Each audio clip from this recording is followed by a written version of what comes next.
সবাইকে স্বাগত জানাচ্ছি ২১শে বিজনেসে, সঙ্গে আছি হিরো জুম্মান। দর্শক, এই অনুষ্ঠানের মাধ্যমে আমরা আপনাদেরকে জানিয়ে দেই দেশ বিদেশের ব্যবসা বাণিজ্য, অর্থনীতি ও শেয়ার বাজারের সর্বশেষ খবরাখবর। দর্শক, শুরুতেই জানিয়ে দিচ্ছি শেয়ার বাজারের এই মুহূর্তের খবরাখবর।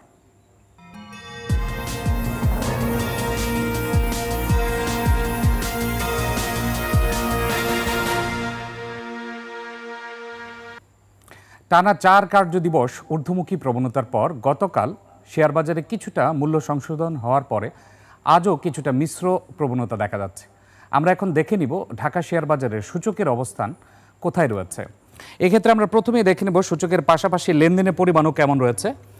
আমরা যদি এখন পর্যন্ত দেখি, ঢাকা শেয়ার বাজারের প্রধান সূচক ডিএসই এক্স ইন্ডেক্স ৫,২৪৬ পয়েন্টে অবস্থান করছে, যেটি মাত্র ৭.52 পয়েন্ট কমেছে।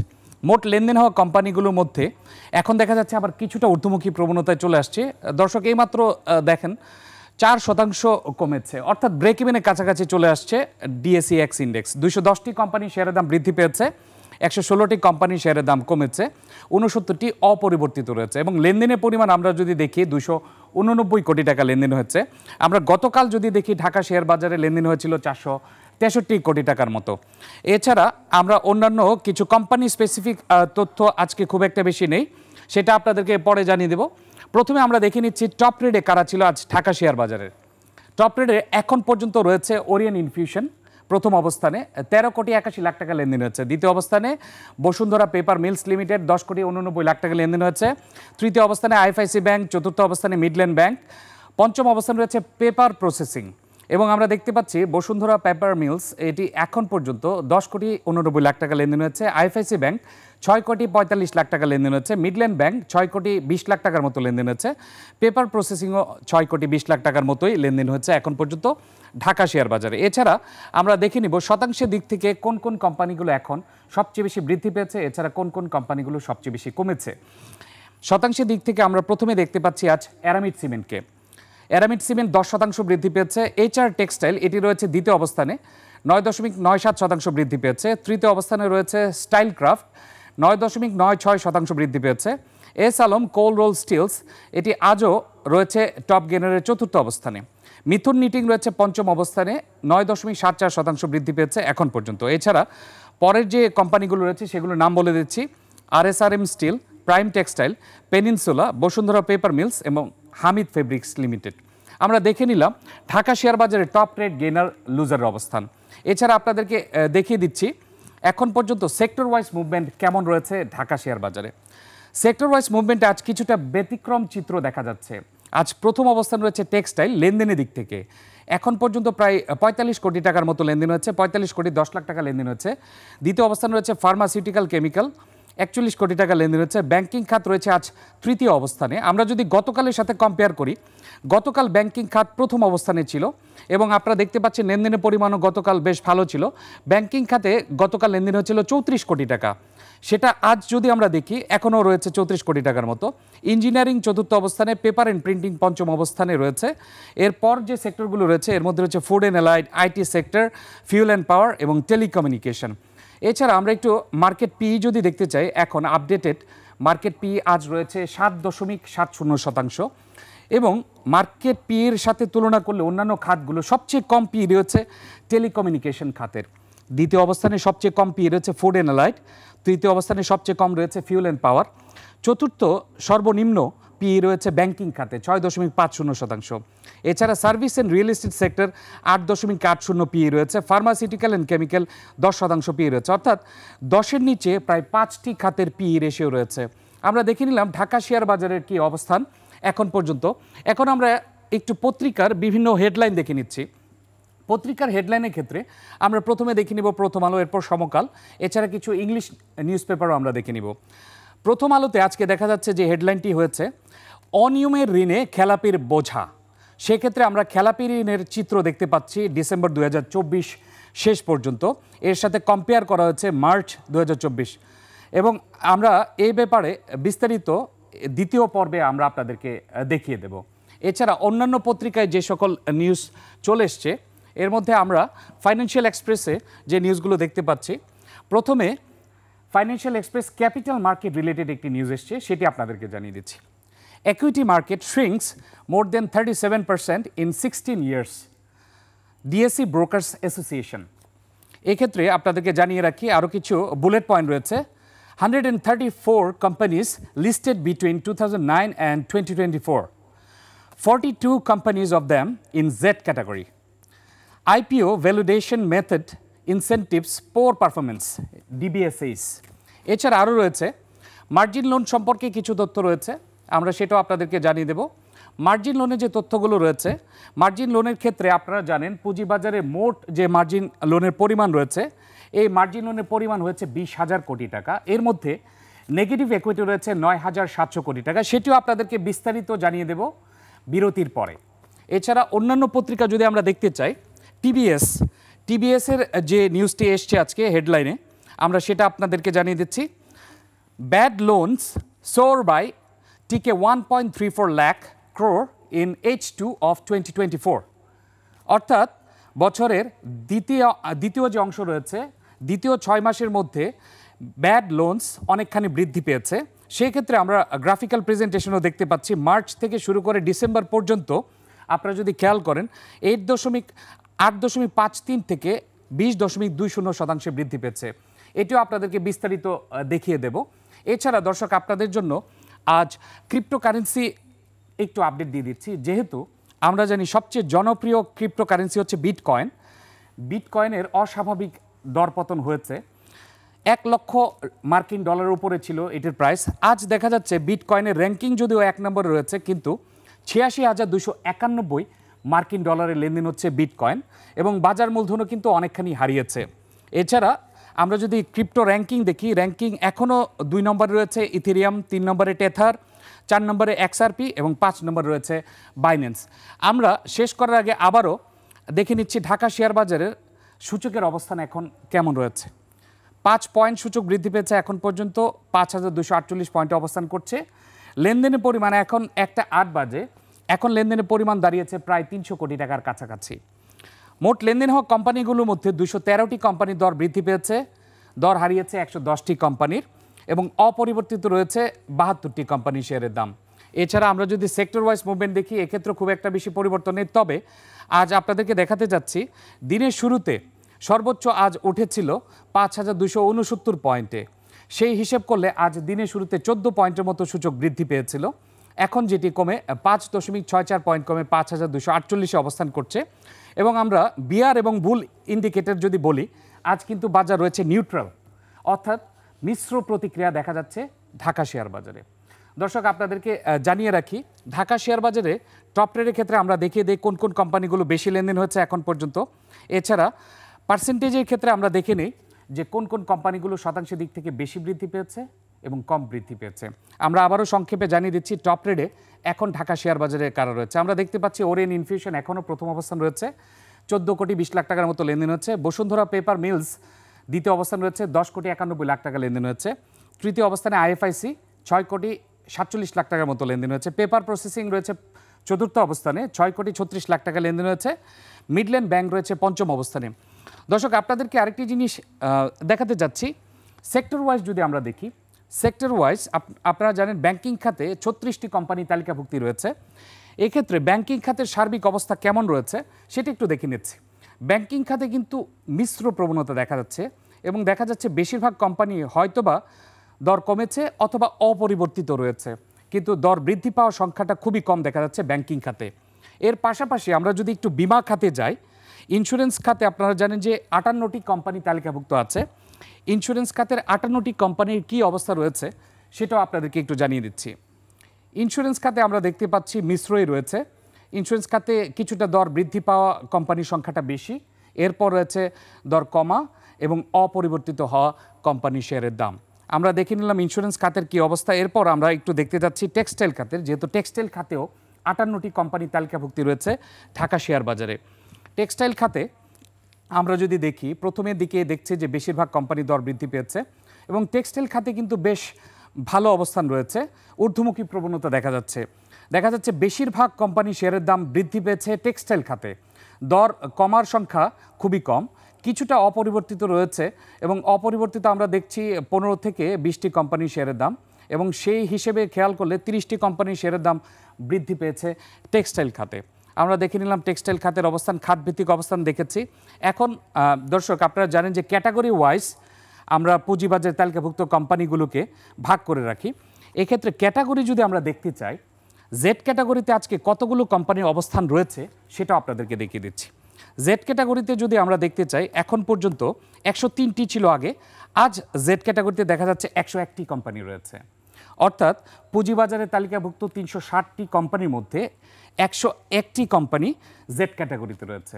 এছাড়া যদি আমরা এ ক্যাটাগরি দেখতে চাই, এই ক্যাটাগরিতেও আমরা দেখে নিচ্ছি পুঁজিবাজারে তালিকাভুক্ত কোম্পানি এবং মিউচুয়াল ফান্ডের মধ্যে কতগুলো রয়েছে এই ক্যাটাগরিতে। এই ক্যাটাগরিতে সর্বশেষ নাম্বার হচ্ছে 216, অর্থাৎ 216টি কোম্পানি রয়েছে এই ক্যাটাগরিতে। আর আপনারা জানেন মিউচুয়াল ফান্ড অলওয়েজ এই ক্যাটাগরিতে থাকে, সেই হিসেবে আমরা দেখে নিলাম category wise movement, sector wise movement. সর্বশেষ সূচকের অবস্থান হচ্ছে 5 পয়েন্ট বৃদ্ধি পেয়েছে এবং দর্শক আপনারা দেখতে পাচ্ছেন 300 কোটি টাকা লেনদেন ছাড়িয়েছে 1:12 পর্যন্ত। এই ছিল আমাদের হাতে ঢাকা শেয়ার বাজার সহ হেডলাইন সহ ক্রিপ্টোকারেন্সির কিছু আপডেট। আর ক্রিপ্টোকারেন্সি আপনাদেরকে আমরা জানিয়ে দিয়েছি যে আজ বিটকয়েনের অনেকখানি দরপতন হয়েছে। যে জায়গায় 1 লাখ মার্কিন ডলার ছিল বিটকয়েনের দাম, সেটি আজ 86,000 মার্কিন ডলারে লেনদেন হচ্ছে। আমরা দেখে নিলাম ঢাকা শেয়ার বাজারের top trade, gainer loser, sector wise movement, এছাড়া ক্যাটাগরি ওয়াইজ মুভমেন্টও দেখে নিলাম।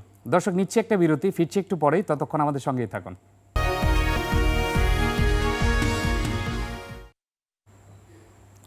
আবারও স্বাগত একুশে বিজনেস।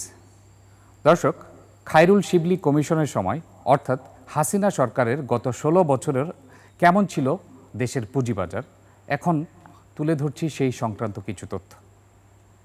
দর্শক, এক্ষেত্রে জানিয়ে রাখি, গতকাল ডিবিএ থেকে যে রাউন্ড টেবিল আলোচনা হয়েছে, সেই রাউন্ড টেবিলে বেশ কিছু তথ্য চলে এসছে। সেই তথ্যগুলো আমরা আপনাদেরকে স্বয়ংক্রিয় গ্রাফিক্স পদ্ধতিতে দেখিয়ে দেব স্ক্রিনে।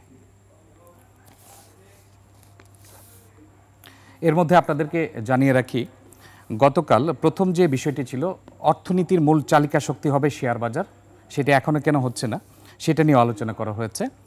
আমাদের কার্ড চলে এসছে, আমরা এখন দেখাচ্ছি হাসিনার আমলে পুঁজিবাজার। 16 বছরে পুঁজিবাজার সংকুচিত হয়েছে 38%। মূল্যস্ফীতি বিবেচনায় বাজার মূলধন হ্রাস বছরে 3%।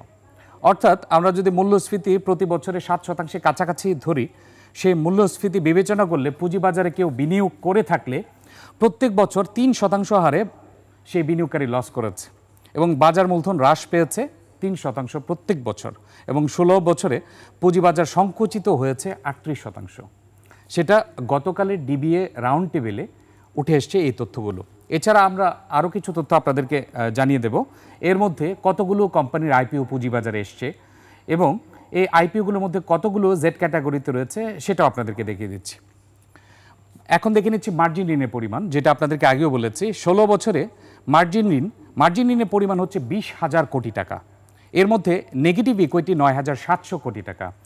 অর্থাৎ আপনারা দেখতে পাচ্ছেন যে টোটাল যে বাজারে মার্জিন লোন রয়েছে, এর মধ্যে অর্ধেকই রয়েছে নেগেটিভ ইকুইটিতে। এবং পুঁজিবাজারে যে এখন অব্যাহত দরপতন এবং পুঁজিবাজারে যে ফোর্স সেল হয়েছে, এর অন্যতম প্রধান কারণ ছিল নেগেটিভ ইকুইটি, যেটি এখনও অ্যাডজাস্ট হয়নি এবং অ্যাডজাস্ট না করার সময়সীমা বাড়ানো হয়েছে। এবং আপনারা জানেন এই বছর অ্যাডজাস্ট করা লাগবে না, হয়তো বা আরও কয়েক বছর বাড়ানো হবে। এই 9,700 কোটি টাকাকে পজিটিভ করার জন্য এই সময়সীমাটা দেয়া হয়েছে এবং মোট মার্জিন লোনের পরিমাণ 20,000 কোটি টাকা। এর মধ্যে 9,700 কোটি টাকাই হচ্ছে নেগেটিভ ইকুইটি, অর্থাৎ বিনিয়োগকারী যে ব্রোকারেজ হাউস থেকে লোন নিয়ে করেছে, সেই ব্রোকারেজ হাউসের লোন ব্যালেন্সও নেগেটিভ রয়েছে। এছাড়া আমরা আইপিও সংক্রান্ত কিছু তথ্য আপনাদেরকে দেখিয়ে দিচ্ছি। আইপিও এসেছে গত 16 বছরে 134টি, উত্তোলন হয়েছে পুঁজিবাজার থেকে 9,000 কোটি টাকা। এই 16 বছরে আইপিওতে আসা 134টি কোম্পানির মধ্যে 42টি কোম্পানি এখন জেড ক্যাটাগরিতে। এবং আপনারা জানেন জেড ক্যাটাগরি ধরা হয় যে কোম্পানি নিয়মিত এজিএম করে না, নিয়মিত লভ্যাংশ দিতে পারে না, সেই কোম্পানিটিকে ধরা হয় জেড ক্যাটাগরি। এবং জেড ক্যাটাগরিতে থাকা কোনো একটি কোম্পানি, এটি নির্ণায়ক যে কোম্পানিটি ভালোভাবে চলছে না। এছাড়া কোনো কোম্পানি উৎপাদন বন্ধ থাকলে অথবা অন্যান্য কারণে যদি ডিভিডেন্ড ঘোষণা করতে না পারে অথবা এজিএম করতে না পারে, সেই কোম্পানিগুলোর স্থান হয় জেড ক্যাটাগরিতে। 134টি কোম্পানি 16 বছরে এসছে আইপিওর মাধ্যমে, তার মধ্যে আমরা দেখেছি 42টি কোম্পানি ছিল জেড ক্যাটাগরিতে। আমরা দেখে নিলাম আইপিও সংক্রান্ত তথ্য এবং বিগত হাসিনার আমলে 134টি আইপিওর মধ্যে 42টি জেড ক্যাটাগরিতে। তবে একটি বিষয় হচ্ছে 9,000 কোটি টাকা পুঁজিবাজার থেকে উত্তোলন করা হয়েছে গত 16 বছরে। আমরা জানি যে পুঁজিবাজারকে যদিও অনেকাংশে মূল্যায়ন করা হয় না, কিন্তু পুঁজিবাজার যে অর্থায়নের একটি অন্যতম মাধ্যম সেটি প্রমাণ হয় এই 9,000 কোটি টাকার মাধ্যমে। আপনারা জানেন পুঁজিবাজার থেকে অর্থায়ন করা যায়, ব্যাংক থেকে অর্থায়ন করা যায়, অনেকে ব্যাংকে প্রেফার করে বড় বড় ব্যবসায়ীরা, কিন্তু পুঁজিবাজার থেকেও কিন্তু অনেক অর্থ উত্তোলন করা হয়েছে, যার প্রমাণ গত 16 বছরে 9,000 কোটি টাকা উত্তোলন করা হয়েছে পুঁজিবাজার থেকে। তবে বাজার বিশ্লেষকরা বলছেন আইপিওতে আসা 134টি কোম্পানির মধ্যে 42টি কোম্পানি যদি জেড ক্যাটাগরিতে থাকে তাহলে আইপিও প্রক্রিয়া নিয়ে অনেক প্রশ্ন রয়েছে। সেই আইপিও প্রক্রিয়ার প্রশ্ন নিয়ে এখন সংস্কার করা হচ্ছে এবং পুঁজিবাজার বিষয়ক যে টাস্কফোর্স রয়েছে তারা প্রাধান্য দিচ্ছে আইপিও নীতিমালা সংস্কার করা যায় কিনা। সেই ব্যাপারে আমরা সুপারিশ খুব শীঘ্রই হয়তোবা দেখতে পাবো, যেহেতু টার্মস অফ রেফারেন্সে সেই আইপিও নীতিমালা সংস্কার বিষয়টিও রয়েছে। আমরা দেখে নিলাম পুঁজিবাজারে আইপিও রিলেটেড তথ্য। এছাড়া আমরা দেখে নিয়েছি যে গত 16 বছরে কত শতাংশ সংকুচিত হয়েছে পুঁজিবাজার। এছাড়া আমরা দেখে নিয়েছি পুঁজিবাজার রিটার্ন কেমন ছিল, যেটি হচ্ছে নেগেটিভ রিটার্ন। মূল্যস্ফীতি বিবেচনা করলে 3% নেগেটিভ রিটার্ন ছিল। আমরা এতটুকু দেখে নিলাম। এখন আপনাদেরকে জানিয়ে দিব ব্যাংক লুটের কিছু চিত্র। ব্যাংক লুটের ভয়াবহ চিত্র উঠে আসতে শুরু করেছে। লাফিয়ে বাড়ছে খেলাপি ঋণ। গত অক্টোবর ডিসেম্বর সময়ে খেলাপি বেড়েছে প্রায় 61,000 কোটি টাকা। দর্শক চলুন দেখে নেই দেশের ব্যাংক খাতের কিছু তথ্য। ব্যাংকিং খাতের আমরা শ্রেণীকৃত ঋণ এবং খেলাপি ঋণের পরিমাণ দেখে নিব। 31শে ডিসেম্বর 2024 পর্যন্ত মোট ঋণ, শ্রেণীকৃত ঋণ ও খেলাপি ঋণের পরিমাণ দেখিয়ে দিচ্ছি। মোট ঋণের পরিমাণ 17,11,801 কোটি টাকা 31শে ডিসেম্বর 2024 পর্যন্ত। এর মধ্যে শ্রেণীকৃত ঋণের পরিমাণ 3,45,764 কোটি টাকা। এবং আপনারা জানেন শ্রেণীকৃত ঋণের মধ্যেই খেলাপি ঋণ থাকে। এই খেলাপি ঋণের পরিমাণ 3,05,073 কোটি টাকা। অর্থাৎ আপনারা দেখতে পাচ্ছেন মোট ঋণের 20% হচ্ছে খেলাপি ঋণ, 20.20% হচ্ছে খেলাপি ঋণ। এবং আমাদের দেশের 61টি ব্যাংক রয়েছে, 61টি ব্যাংকের বিতরণ করা মোট ঋণের পরিমাণ হচ্ছে 17,11,801 কোটি টাকা। এর মধ্যে খেলাপি ঋণ হচ্ছে 3,05,073 কোটি টাকা। এছাড়া শ্রেণীকৃত ঋণ 3,45,764 কোটি টাকা। অর্থাৎ 3,05,000 বাদ দিলেও আরও 40,000 কোটি টাকা ঋণ শ্রেণীকৃত রয়েছে। শ্রেণীকৃত ঋণের পাশাপাশি আমরা অন্যান্য তথ্য দেখে নিচ্ছি। এক বছরে শ্রেণীকৃত ঋণ বৃদ্ধি চিত্র। শ্রেণীকৃত ঋণ 31শে ডিসেম্বর 2023 ছিল 9%, 31শে ডিসেম্বর 2024 দাঁড়িয়েছে 20.20%, অর্থাৎ বৃদ্ধি পেয়েছে 11.20%। তবে আমরা যদি গ্রোথ বিবেচনা করি 112% বৃদ্ধি পেয়েছে খেলাপি ঋণ অথবা শ্রেণীকৃত ঋণ। শ্রেণীকৃত ঋণ আগে যেটি ছিল 9% সেটি এখন চলে এসছে 20%। দর্শক এখন শ্রেণীকৃত ঋণ বৃদ্ধি যেসব কারণে হয়েছে সেই কারণগুলো আপনাদেরকে বলে দিচ্ছি। নতুন ঋণ বিতরণ বা নবায়ন হ্রাস পেয়েছে। এক্ষেত্রে আপনারা জানেন প্রাইভেট সেক্টর ক্রেডিট গ্রোথ মাত্র 7% রয়েছে, যার কারণে নতুন ঋণ বিতরণ কমেছে, কিন্তু খেলাপি ঋণের হার আগের চেয়ে বেড়েছে। যে কারণে একটি বেড়েছে মেয়াদি ঋণের মেয়াদ উত্তীর্ণের সময় পুনর্নির্ধারণ, কতিপয় গ্রাহকের বৃহদাঙ্কের ঋণ বিরূপ মানে শ্রেণীকৃত করা। আপনারা জানেন কিছু বড় বড় ব্যবসায়ী গ্রুপ লুটপাট করেছে, ব্যাংকিং খাতে থেকে ঋণ নিয়ে সেই ঋণকৃত অর্থ ফেরত দেয়নি, যার ফলশ্রুতিতে ব্যাংকিং খাতের এই বেহাল দশা রয়েছে এবং যার পরিস্থিতিতে আমরা দেখতে পাচ্ছি যে খেলাপি ঋণের পরিমাণ দাঁড়িয়েছে 20.20%। এরপর রয়েছে ঋণ শ্রেণীকরণের উপর আদালতের স্থগিতাদেশ প্রত্যাহার। আপনারা জানেন আগে ক্লাসিফাইড লোন যখনই করা হতো তখন আদালতে রিট করা হতো, রিট করার পরিপ্রেক্ষিতে একটি পেন্ডিং টাইম ছিল। সেই স্থগিতাদেশ প্রত্যাহার করার পরে আমরা দেখতে পাচ্ছি শ্রেণীকৃত ঋণের পরিমাণ বেড়েছে, এছাড়া খেলাপি ঋণের পরিমাণও বেড়েছে। পঞ্চম যে পয়েন্টটি রয়েছে পুনঃ তফসিলকৃত ঋণের কিস্তি পরিশোধিত না হওয়া। অর্থাৎ আমরা দেখেছি যখন কোনো একটা লোন রিস্ট্রাকচার করা হয় তারপরেও যখন কিস্তি পরিশোধিত না হয় তখনই কিন্তু সেটা ক্লাসিফাইড লোনে চলে যায় এবং খেলাপি ঋণ হয় পরিশেষে যদি একেবারে আদায় হওয়া যোগ্য না থাকে। আমরা দেখে নিলাম খেলাপি ঋণের পরিমাণের অবস্থা। এবার জানিয়ে দিচ্ছি এশিয়ার প্রধান শেয়ার বাজারের খবর। সূচকের মিশ্র প্রবণতা দেখা যাচ্ছে এশিয়ার বেশিরভাগ পুঁজিবাজারে। জাপানের শেয়ার বাজার নিকি সূচক 51 পয়েন্ট বেড়ে দাঁড়িয়েছে 38,193 পয়েন্টে। কমেছে হংকংয়ের শেয়ার বাজার হ্যাংসেংয়ের সূচক 175 পয়েন্ট কমে অবস্থান করছে 23,611 পয়েন্টে। কমেছে সিঙ্গাপুরের এসটিআই সূচক, এটি 7 পয়েন্ট কমে অবস্থান করছে 3,900 পয়েন্টে। চীনের শেয়ার বাজারে সাংহাই কম্পোজিট ইন্ডেক্স অবস্থান করছে 3,362 পয়েন্টে, যা আগের দিনের চেয়ে 17 পয়েন্ট বেশি। বোম্বে সেন্সেক্স 30 ইন্ডেক্সকে দেখা যাচ্ছে ঊর্ধ্বমুখী প্রবণতায়। সেন্সেক্সের সূচক 69 পয়েন্ট বেড়ে অবস্থান করছে 74,671 পয়েন্টে। কমেছে থাইল্যান্ডের থাই স্টক এক্সচেঞ্জের সূচক, এটি 10 পয়েন্ট কমে অবস্থান করছে 1,220 পয়েন্টে।